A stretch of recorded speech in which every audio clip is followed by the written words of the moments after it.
3 wins on the spin, Danny Brams. Charlotte FC a chance to win 4 in a row this weekend against New England. You think they can get it done? Easy peasy. 4 in a row for the crown, no doubt.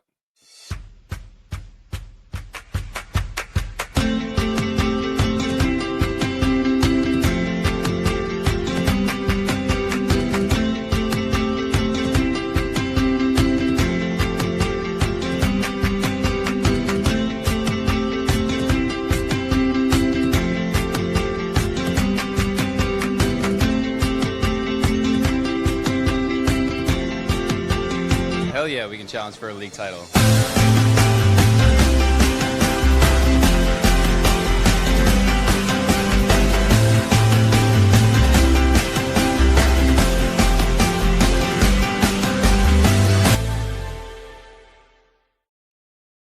I think overall we were just flying and the result showed for it.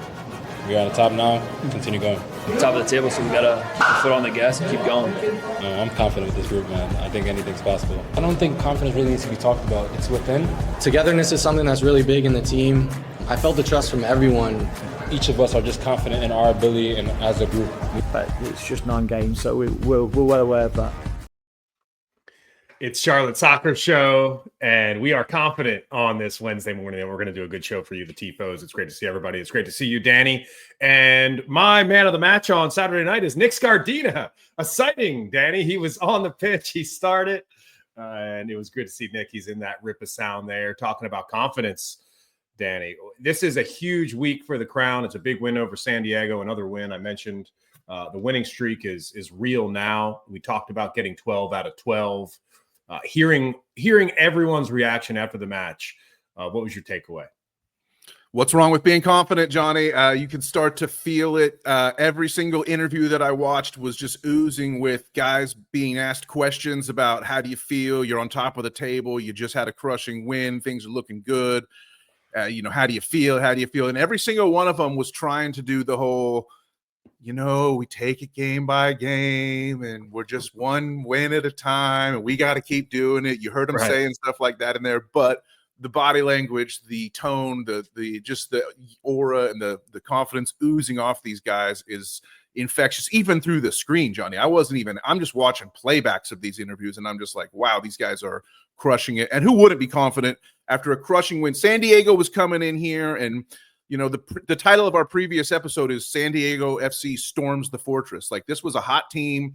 This was an expansion surprise that had made everybody take notice out in the Western Conference, and they flew across the country and they got their asses handed to them and sent home, dude. It was great.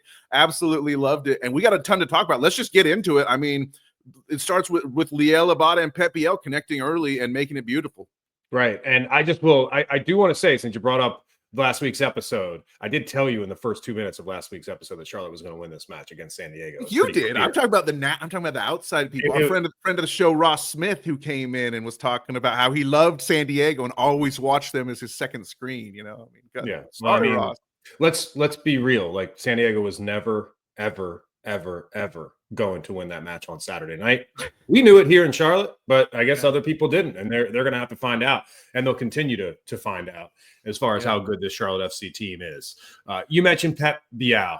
Once again, it's 9 of 9 goals contributions in the last 9 games for Pep Biel. He is a player that is making a huge difference for this club in his second season, his first full season with the club. You see the silky pass here to Liel Abada, slots him inside the 18, and Liel Abada, a nice finish. I like that connection, Danny. We haven't really seen a lot of a Pep Biel, Liel Abada connection, and you could tell how happy these two were to connect and score a goal here early on Saturday night. It was absolutely beautiful. I was on assignment this weekend. I was in Austin, Texas, visiting friends and family. Actually went to an Austin FC game, totally other story. But I was watching the match on my friend's couch here, and when this play happened, I just I got up off the couch and I couldn't help but just like stand in awe, because you see it develop and you see Abada coming down the wing and he's looking up and he finds, where's Pep? Pep's in the pocket. And just some wizardly dribbling there from Pep to get through traffic, 4 or 5 guys trying to take it away from him. He gets the little dink pass to Liel. Liel stays on side.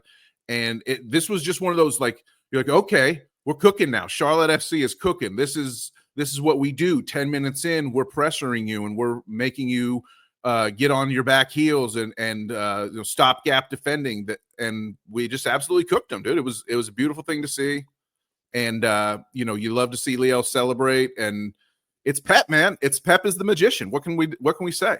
It was a build-up goal for sure. If you go back here, when Leo Abada has this ball on the right-hand side, you can't see it on camera there, but Pep is asking for the ball back. Because Pep is the one who originally gives it to Leo, and Pep continues his run, and Pep is begging for the ball back. He wants the ball in the center of the pitch. He's in the pocket.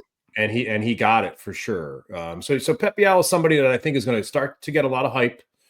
He's somebody that's I noticed that our friend Carol Walton on her latest Football Friday talked about Pep Biel playing like an MVP candidate. And let's start there. Is he that?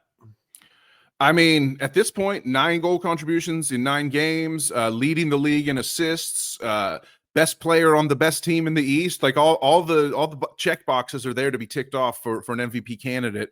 I think he, as you brought up, we asked the question last week, is Pep the best player in Charlotte FC history?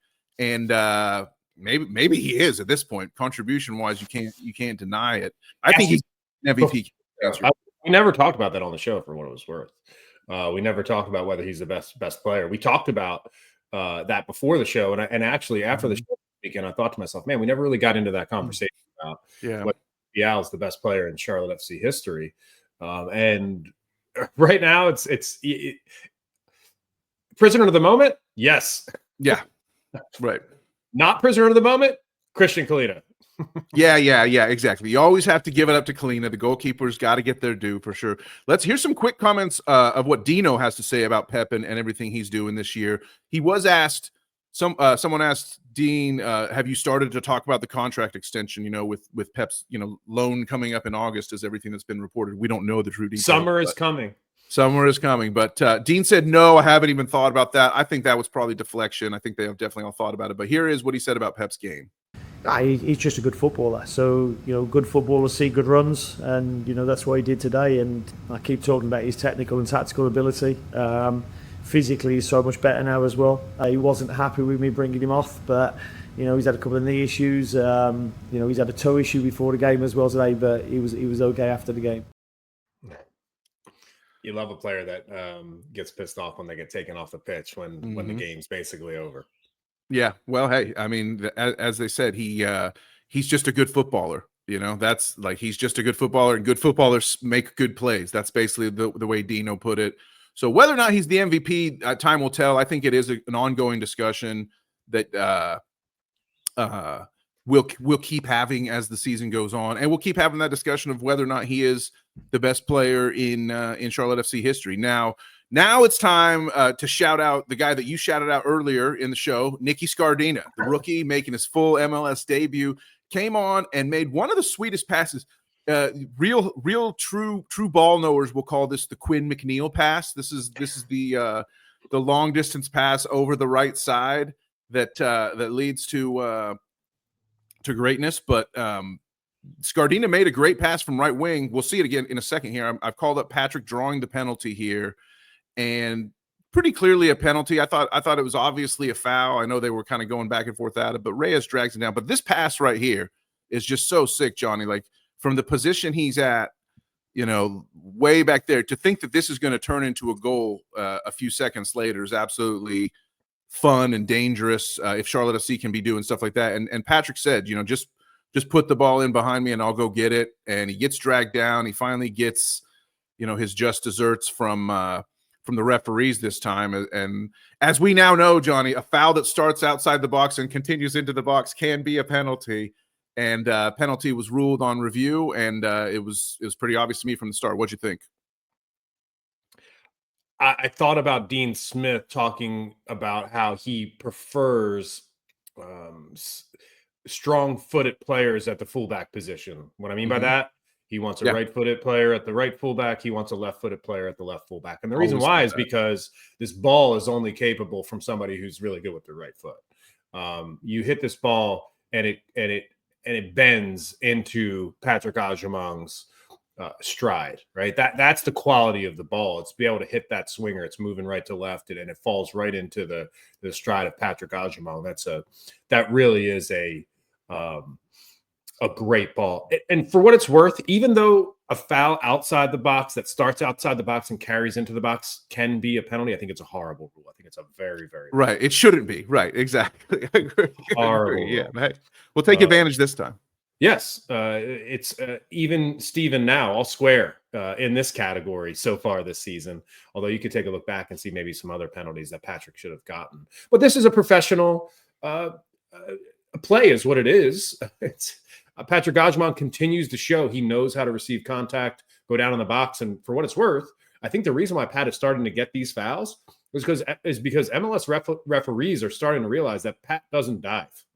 Right. He does. He just doesn't. He's not a player that goes down easy, that tries to win the foul.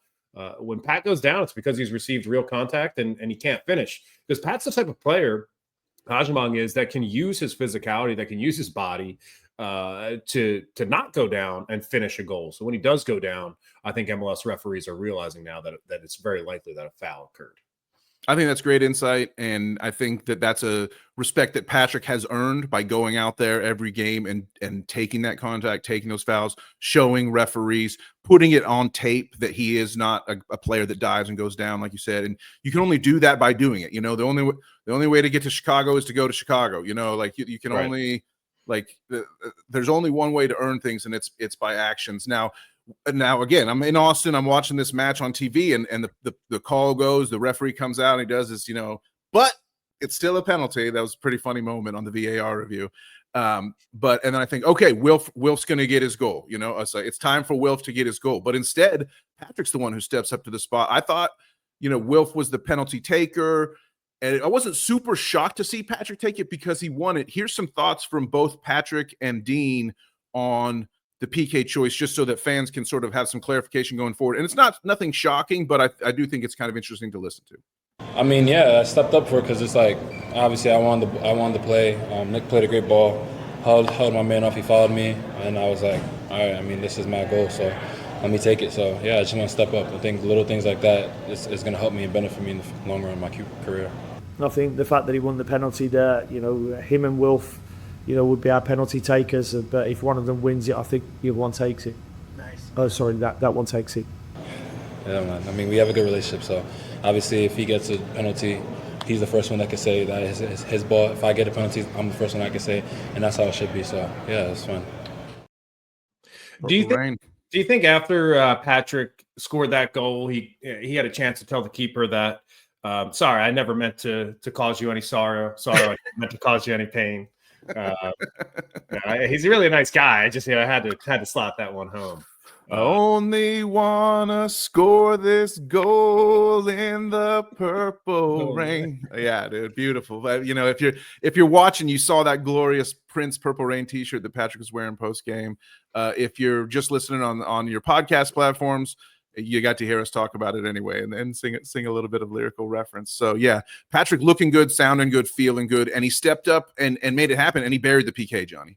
Yes, frankly, I would have been pretty disappointed if Wilfried Zaha took this penalty. I mean, this was Patrick's penalty. Zaha had no business on the spot here, and it was a conservative penalty. And I want to make a key point here when it comes to PK analysis, right? Mm-hmm. Is that the best players in the world know how to smash their penalty home. Like, that is the key, is to hit your penalty with force to where if the keeper dives to the correct side, the pace of the ball, it's still so difficult for him to save. And you can see it here. Patrick really slotted this one home. The keeper gets the right side, but because of the pace of the ball, because of how hard Patrick hit the ball, the keeper really didn't have a chance to save it. Yes, you're going to see some PKs where players get cheeky. There's a chip, there's a Panenka, and yes, those are moments of class. But it's the PK takers that continue to take penalties and continue to score are the ones that have, what's the key word, Danny?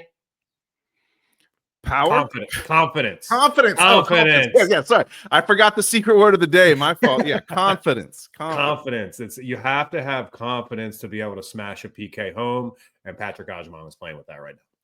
Yeah, and he, we in the little clip of the sort of rip of shorty sound bites we played off the very top, he was like, he's like, I don't really talk about confidence. Oh, I'm feeling so confident. We're all confident. Like everyone's just saying confidence, confidence, confidence, and it's just oozing out. And you can see in the celebration there, this is all like nobody's surprised that any of this is happening on the pitch. When you see these players' reactions, they're like, okay, we went and got one goal, and then we went and got another goal, and our striker got dragged down in the box, and he stepped up and buried the PK. And it's beautiful things. And the onslaught continued. I mean, it didn't stop here, but San Diego gets the red card there. It's right at the end of halftime. This is game over, by the way. It's game over, and it's open season. The guys just were able to get nuts after that. They only scored one more goal, but they had chance after chance after chance. And I know you're very happy, not only for the goal scorer of the third goal, but for the family of the goal scorer of the third goal. I know Danny, very good friends with the Privet family. You've got to know them very well since Andrew has come here from Penn State to play for the Crown. It's hard not to be happy for that group after seeing Andrew Privet seal the deal and score that goal. Yeah, and we absolutely love the Privets. You're exaggerating when you say I'm good friends with them, but I have been blessed enough to I met Shane Privet and family on the streets of Nashville last year, just about 13 months ago.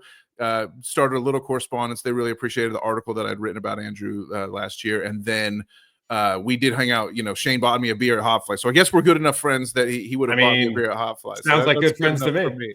And I know that's good enough for me. Privet, absolutely. He scored off the side of his ear, but he'll take it for his first MLS goal for sure. It's a great goal because and Privet talked about this. Maybe we have this clip. We got it. Yeah, I'll play it in a second. Is that it's a great goal because Ashley Westwood, you don't see that type of ball typically whipped in from that area of the pitch. I mean, that ball had some serious heat on it. Yeah. And Privet just kind of got in the way. And he did so in a way that honestly had a bit of a deft touch. That ball could have easily just like slammed off of him and went over the bar, but he contorted his body in a way, his head specifically, so that ball could bounce off the side of his head and get in the back of the net. It's a great goal, and you can tell when someone scores their first MLS goal, everybody knew it. Everybody on that pitch knew it and was happy for Privet getting it done. And they're all hitting him on the head, which is the funny thing. In the celly, they're all like just kind of hitting him on the back of the neck and the head. Westwood at one point like hit the back of his own head, even just to be like we all know what happened there. But hey, congrats on your goal. Here's what Privet had to say about scoring this first MLS goal. He was pretty happy. We got the foul, and Wesley went over and told me he's just going to rip it across the front of the goal and to run across, and just kind of went on that near post and just put my face to the ball and get a head on it. So all I needed was a touch. Long time coming for sure. So it's good to finally get one and redeem myself after the first one. Score the harder one after missing the sitter. So it's good to redeem myself there. I didn't see it go in the back of the net. I just heard the crowd, and then I was like, oh, I think I scored because I think my ear was on fire. It was ringing from smacking me in the side of the head. Your ear is on fire. Andrew Privet. I mean, here's the big question when it comes to Andrew Privet. I saw this, maybe one of the TIFOs put this out there on social media, just kind of about Andrew Privet's. So I think somebody asked, was Mauricio Pochettino watching this match? I know what you're talking about.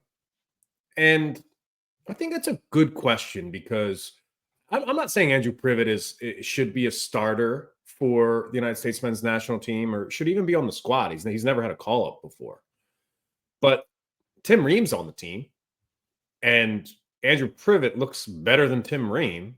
So 1 + 1 typically equals 2.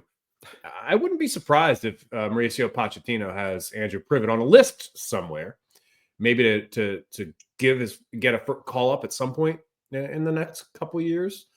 I don't know if he gets one before the World Cup, but if Charlotte FC continues to play well and Andrew Privet can get on a really nice run of form, I'm not going to rule it out of the equation. I love where your head's at there. I think he should be watching. If Pochettino is doing his job, he definitely was watching. I did see. I think Ream was was waiting at the back post. I think Ream was ready to score that thing if someone else didn't in front of him. Ashley Westwood really did rip that thing in. I want to play a quick. Here's a different look at the goal. And this is courtesy of a friend of the show, Kevin Young, the 5 and 2 project, who was shooting some stuff and shared it with me so I could do some edits and whatnot. And you can see. Privet just turns his head and just kind of flicks it. It is a deft touch, like you said. What a Kevin Young shout out. I mean, what a great video of the goal. It's tough to have a better angle than this one. It was posted up in the exact right spot. I don't know if he got lucky or if he busted his ass to get over there, but good for you, Kevin. It's a great shot for the goal. You can put that one for sure at the top of the list as far as what type of content you're going to get, especially considering Andrew Privet decided to come over to the corner here that you're at as well, and do a little selly with the crowd, and Patrick comes and joins him at him like that. Yeah, that's center backs. Center backs like when other center backs score. It's like a special thing. Like if like forwards like when other forwards score, it's fine, but that's their job.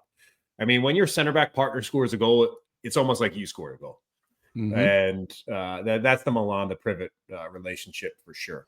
Yeah, and speaking of center backs, I mean, even Dino, the former center back, had to give him a little shit on this one, though. Yeah, they were. I think he come off the back of his head. I'm not sure, but it'd be nice to see it back. But he's deserved one because he's been close a few times, so it's nice for him to get his first goal. I mean, Gaffer, coming off the back of my head, referencing my previous misses. I mean, that's a little bit rough, but heck, it's all in good fun.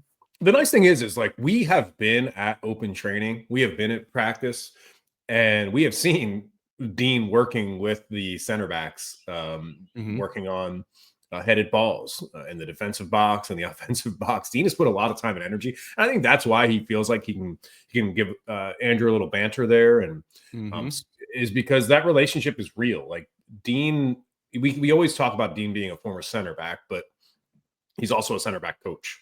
Like he's doing that at practice.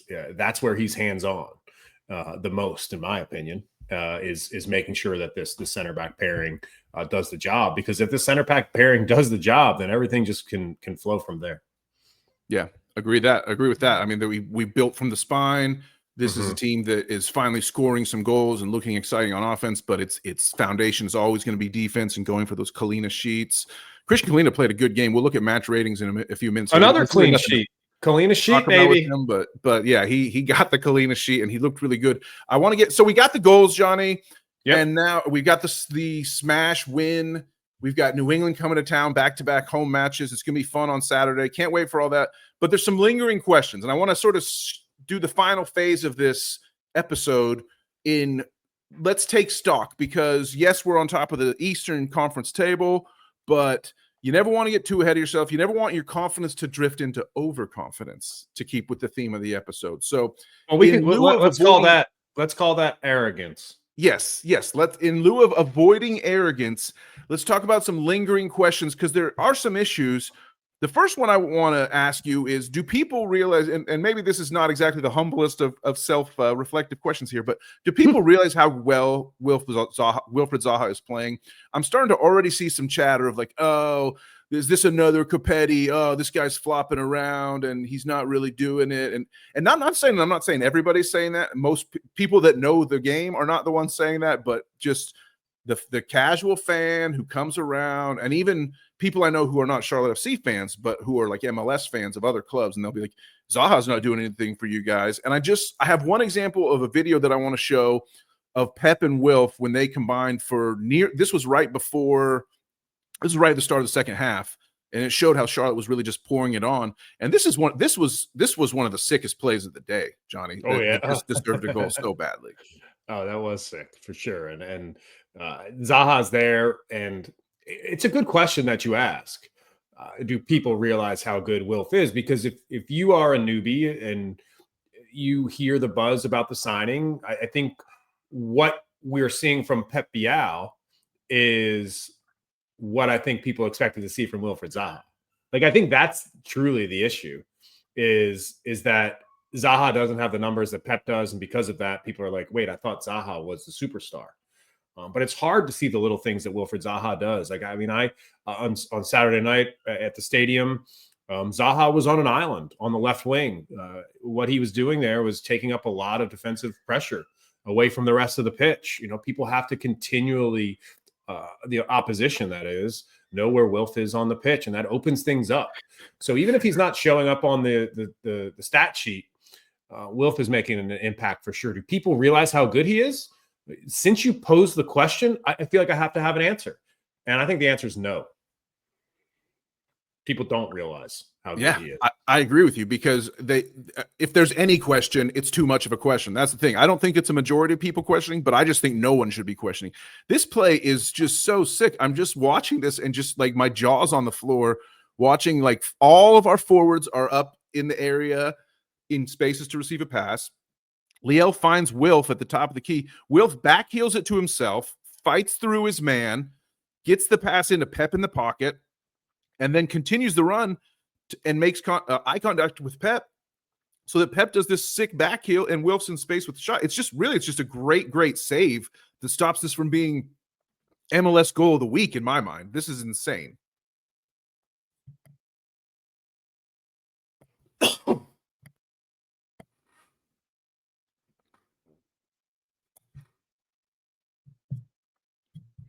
Johnny, you're muted, so just repeat what you just said. Sorry. I'm muted because my wife just put the foster dog in the crate downstairs. I can tell that she left, and poor Dolly's going a little wild in the crate downstairs.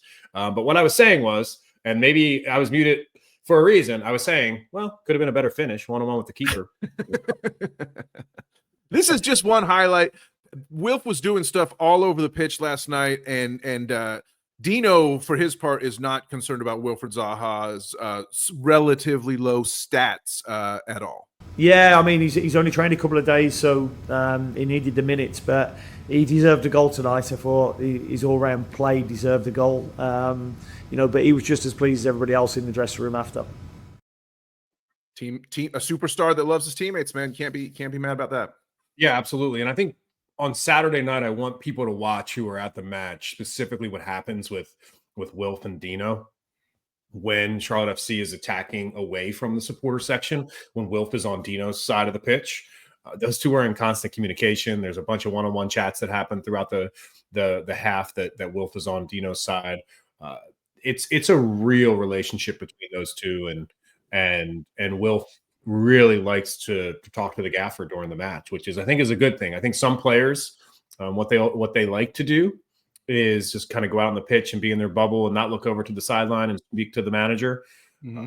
Wilf is in constant communication with the manager during the match, which I think is a good sign for a player that we have jokingly referred to as Zava. I think that's a fantastic sign. And it's a fantastic signing, and it will only continue to get better. And Wilf's goal and assist numbers are only going to come up like that if he keeps making plays like that. I got one more video clip to show you, one more question to ask you, Johnny, and that is, how does Liel Abada not walk away with a brace from this game? Because this play was absolutely insane. Round the keeper, and then there he is. Who's that? Hamadi Diop, the name, the player that we cited last week, the guy I tried to trivia question you with, former Charlotte FC #1 overall draft pick, got hustled his ass back and got the headed clearance off the line to prevent Liel from a really ridiculous goal here. Should have been 2 for Abada. Yeah, I mean, I hate to say it again. Gotta finish that one. Right, one-on-one with a defender. Yeah, gotta finish that one. Can't hit it right at him, and I think Liel knows it. And I kind of felt bad for Hamadi Diop. I don't think like it was a bad situation for him to have to come on the pitch against his former team when they were down a man. That kind of sucked for him because he didn't start this match, right? He was they sacrificed a forward to sub in another defender to replace Reyes. Yeah, tough spot for Diop for sure. But good to see him on the pitch. Had to feel good in this stadium to do something like this, to just hustle your ass back and make a 1-on-1 1v1 headed save. I mean, you still lost the match, but at least you covered yourself in glory for a second there, and Liel did not. Yeah, glory is one way to put it. Just doing your job down a man is another way to put it. I think Diop I think it was probably a tough night for him, knowing how good Charlotte FC is, getting your ass kicked, wondering what went wrong in Charlotte, and then having to get back on a flight 3.5 hours, 4 hours back to San Diego. I think he was thinking like, hey, man, what would have happened in my career if I made it happen in Charlotte? That team is very good, and I've got a chance here with San Diego, but same draft class with Scardina, Agyemang, and Privet. You know, like all of them. Same position as Scardina, by the way, who started in this match. Yeah, so a little bit of a tough one, but shout out Hamadi. Everyone had really kind things to say about him after the match. So let's look real quick at the SofaScore ratings and just what do you think of how this team played? Do any of these ratings surprise you? Zaha, again, as I said, pulled off Zaha scores a 7 and Abada scores a 6.8, despite Abada having the goal and Zaha having no goal. I think that speaks to just how well Zaha's playing relatively, and I think Abada lost a bunch of, sort of points there for missing such a big 1v1 on open net. Yeah, I'm going to continue to just focus my theme on fullback play. And I just want to give Nick Scardina a lot of credit for stepping in a really important spot and providing Charlotte with a good performance. 6.7 is very good, and it works for a player like Nick who doesn't get any time whatsoever. For him to come out and give a 6.7 performance is a very good thing. Suleiman Doumbia as well, doo-doo out there, a 6.8. These are the type of performances that you need from fullbacks, because the fullback is the weak link on this squad. You're never going to get an 8.0. You might as an outlier, but I think what you want to look for is consistent high 6 performance. If these fullbacks can get into 7, this team is going to turn into a really, really good team. But right now, there's a reason why you're seeing that. The highest rated players on the pitch are the ones that are getting it done, except for Leal in this situation. But Doumbia and Scardina, there's a lot of room for improvement still at the fullback position. Yeah, and shout out to Scardina, who's coming in to fill in for Nathan Byrne, who was hurt. I clipped off a soundbite that I don't want really. Let me just play it real quick, because Nathan Byrne's going to be out for a while. It looks like we might have to go down the surgery route. He's just waiting at the moment for a second opinion. But that's how he's looking at the moment, which will probably put him out for 6-7 weeks. It's a disc problem, a disc bulge, I think they call it.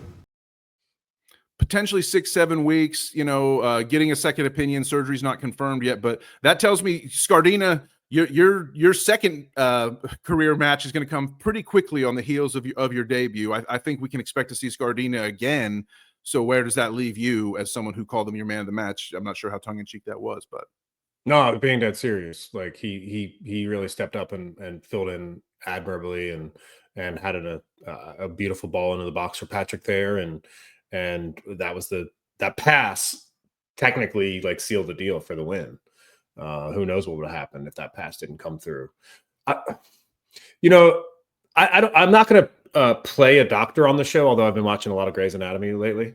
I'm not going to play a doctor, but I'm really concerned about the Nathan Byrne situation, and the reason why is because bulging discs, spine issues, those things tend to happen with age. And when you reach a certain age, those issues tend to linger. And our friend, Scotty Arfield, was dealing with the same thing when his career at Charlotte FC came to an end. So this is a really important time for Nathan Byrne. I think the more time, the better. Take as long as you need. This is a long season. When you get to a certain age, you start to have these back issues, these disc issues. I know it's a neck thing. It's a spine issue is what it is. That's as important as it gets for an athlete, the spine. We know we always talk about the spine on the pitch, but Nathan Byrne's spine, you got to take care of that. And I'd rather Nathan just kind of sit out for 3 months if he has to, and get back here for late summer, fall. Right. That to me makes the most sense. You say he could sit out 3 months. I'm like, oh, 3 months is a long time. Then I think, oh, well, 3 months is barely. I mean, we'll be in the middle of League's Cup. There's a billion years left in the season for sure. As I think Scardina filled in admirably and can continue to do so. If this was something new that we had just heard about with Byrne, it would maybe feel a little less severe. But we've been hearing Dean sort of make allusions to Burns banged up.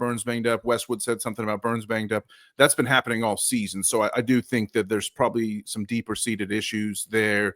A lot of love for Scardina post game. Everybody was singing his praises. Here's a few examples.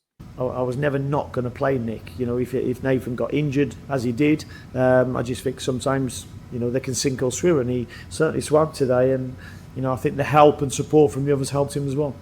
He's up against Chucky, and he did a really good job against him defensively. Looks really calm and patient on the ball as well. So a really good debut for him. Yeah, it was amazing. I've waited for this moment for 2 years. It's felt like the organization, has put a lot of trust in me, and I kind of wanted to just, I wasn't nervous. I wanted to just kind of go out there, show what I was about, and kind of take the opportunity. I really had nothing to lose going into the game, and kind of went in with that mentality, and it felt good to be on there. Yeah, that's my boy. We did it from Legacy. We were in the same draft class, and I literally told him, I said, if you see the pass on the channel, play it. I'll make sure I'm there. He saw it. We locked eyes, played it, made the run, and ultimately caused a PK. I told him that he got assist off that. I wanted to score it, but I told him you need to connect for a goal. But it's just nice to see my boy doing well. Fantastic comments from Patrick there. I'm going to challenge one thing that Nick said.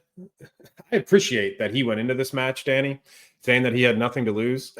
I disagree with that. I think he had a lot to lose. I think that if he didn't meet the mark in this match, it would have been really tough to find some more minutes. Only your entire career, Yeah, Hamady Diop had nothing to lose when he first took the pitch for Charlotte FC, and we just talked about where things went bad for him since his debut was not as impressive as young Scardina's for sure. Right. It's 3 on the spin. It's 3 wins in a row. I don't want to do and I told you so, but told you so. This 4 game stretch was it. Yeah, and it finishes on Saturday against New England. These 12 points were for the taking.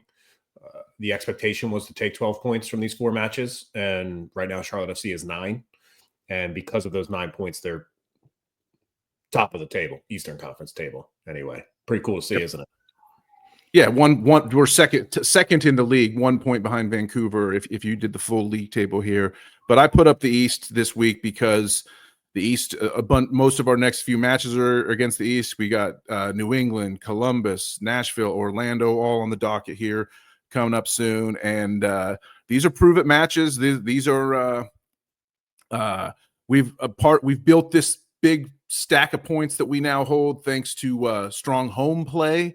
And now we got to take that on the road. They did get the road win against Montreal, who were able to scrape out a draw this past weekend. So they have Montreal avoided 3 losses in a row, but we made them look pretty decent, to be honest. They looked better against us than they have against a lot of the rest of the league. We did get that win, but after New England comes to town and they're riding 2 straight wins, it becomes a bit of a road situation, and I think Dino knows that we can't get too far ahead of our skis at this point. I knew we were capable of winning games to go, 5 home games and win all 5 with the fixture list that came out as well. We've had some tough matches, but that's been really pleasing and pleasing for the crowd and the supporters for them to get behind us as well. But it's just 9 games, so we're well aware of that. Yes, it's 9 games, but you're top of the Eastern Conference table. You've got your 10th game coming up here against New England, who's sitting in 11th place. Back-to-back wins. New England has won 3 of the last 4. So a formidable matchup on Saturday nights at the Fortress, going for 12 out of 12. It's been a fun show today, Danny. Thanks for doing all the hard work, putting all this together. It's been great to chat. We missed you at the match on Saturday. Are you going to be there this week against New England? I can't wait. It's going to be awesome. We're going to get back in the swing of things.